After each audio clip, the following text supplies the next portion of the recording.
Alright everyone, and welcome back to some more Throwback Thursday. This week we have another race from F1 2013 in Formula Xbox Season 3 Tier 2, and it's the Classic Grand Prix at Bahrain, Brands Hatch. Don't know why I said Bahrain there, but yeah, so Brands Hatch. We're on the grid, we're in 4th place in a Force India. The lights coming on now. And away we go. At Brands Hatch is in light rain as well, so that's going to make things a bit more interesting as well. Arte leads away from pole, and we've got Random Beats and Simoncelli in front of us then.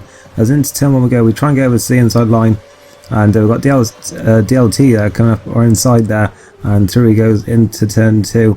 Into lead as Random Beats has gone wide there, trying to pass Arte for the lead, and now he's going side by side with Simoncelli here. We go around turn 3, sorry I don't know the names of the corners at Brands Hatch. I think there's one called Druid, so I think we went through just now, but yeah, DLT and Simoncelli both go wide then. That allows us to go straight to 3rd place then.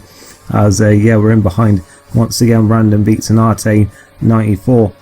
As yeah, this is actually a proper throwback then this week, because yeah, we're racing at a classic track, Brands Hatch, and of course I thought a bit of a throwback to when F1 2013 decided it was going to have some DLC and classic content as well. It was a really great line from us there in that corner.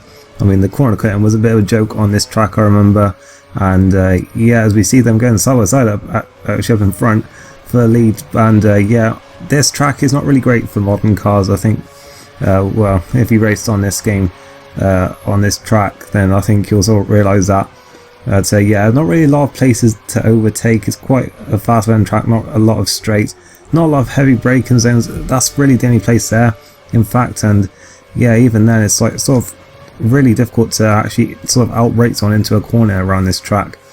So yeah, you really are relying on the person in front of you making a mistake. And the other thing as well is such a short lap though. Like in the dry, you're going under a minute every single time. I think in this race we were just over a minute in terms of lap times because of the weather. But yeah, it's really, certainly you can tell F1 sort of outgrew this track. And yeah, it's still made for like a fun race here though. And certainly in these conditions, what on earth, Co-Masters, what were you doing back in 2013 to not pick up on that one? But yeah, thank God they finally fixed out the strip cutting, even though I'm on my own driving here. But yeah, we've actually still dropping back from Arte and Random Beats, so I'm guessing they may have been doing the same thing, maybe just doing it somewhere else, or they were just faster than me. But yeah, it's got about nearly a second to the LT behind us then, as Arte actually sets fast off at a race up front then with the 102.4. It's getting up to lap 7 then, where we had actually caught them back up a little bit, and yeah, we're sort of right in behind Random Beats here, so if he makes a mistake then we're in a prime place to actually pounce, as Arte's a little bit wide there coming out the final corner, and in fact that's going to allow Random Beats here to get around him. Arte goes defensive towards turn 1, and once again, as I say, it's really hard to outbrake anyone around this track, as Arte actually sort of just wide there, pushes Random Beats off, and we were too busy watching them and we went off wide ourselves. That was our chance there to probably take 2nd place at least, maybe even 1st, although I think Arte pretty much had us covered there, would have done. And yeah, we stay in 3rd place and we actually drop back a bit on this lap again. And yeah, on the grass that time, our tyres were really starting to go off at this point. Around halfway would be the sort of best chance to pin for Inters, as Arte actually makes a late call to go into the pits, loses control of the car and hits the pit wall and crashes out of the lead. So that's massive disappointment for him there. I think DLT actually fared early and changed his tyres, and Arte, well, pretty much everyone else's would have, their tyres have been absolutely shot by now. I know mine were, as we're now battling with Random Beats for the lead the race then. Another thing about this Formula Xbox Tier 2 as well is that there were 2 sort of mini seasons in this Season 3, like with 10 races each to decide the 2 champions that would move up to Tier 1. So yeah, not very long seasons, and any points we can get are going to be crucial, so we really want to be going for this win now, especially with Arte not scoring any points. So we've got Random Beats in the pits then, as a safety car did finally get deployed for that crash, and we come in now then to change our tyres as well. Stockmark's going to go through. I'm not sure why he didn't pit on this lap, because he does pit after this, and DLT pitted early as I said, and they'll have to see if we can go to the end now then on those tyres.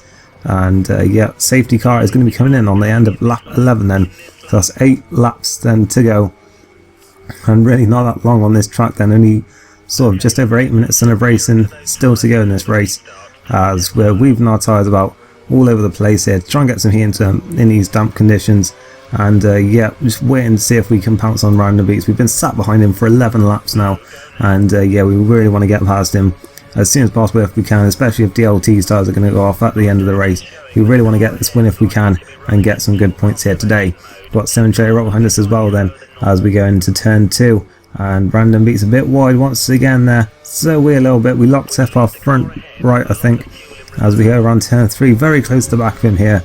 We've got to surely try and just force him into a mistake if we can, if we can't like follow him and get up the inside, as he actually runs wide there in turn 4, and well, I think we sort of went the wrong way there in terms of sacking him there. That cost us our momentum a little bit, but we are past him then as we go run this pretty much flat out right hander, but he cuts back underneath the set and he's going to have the inside line now for this next right hander, and through he goes though, all over the grass though, on the entrance and the exit, blocks right across our line there, and then for his next one he's off onto the grass again, blocks again. We try and dive at the inside, then he turns in on us a little bit, then coming out the corner, and then we collide with Simoncelli, a bit of a side pod glitch, and we're into the wall. We've lost our front wing. Simoncelli got away with no damage, and I was really annoyed at this point. I felt like Random Beats' driving had caused it, and I was really annoyed. I mean, we have patched things up since, of course, but yeah, I remember that was a rather frustrating race, and yeah, we lose our front wing then, and what had turned into a potential